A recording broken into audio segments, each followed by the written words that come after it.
Лунатики. Как-то моя мама поднялась ко мне в комнату. Я сидела на кровати. Мама спросила, что случилось. Я такая: мам, тихо, карандаши приехали.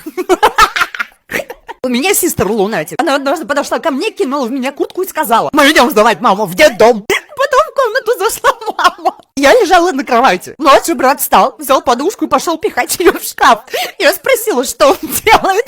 Он сказал: она меня укусила. Моя сестра после похода ночью в туалет долго не заходила обратно в комнату. Я спросила: ты чего? Она: простите, я сменку забыла.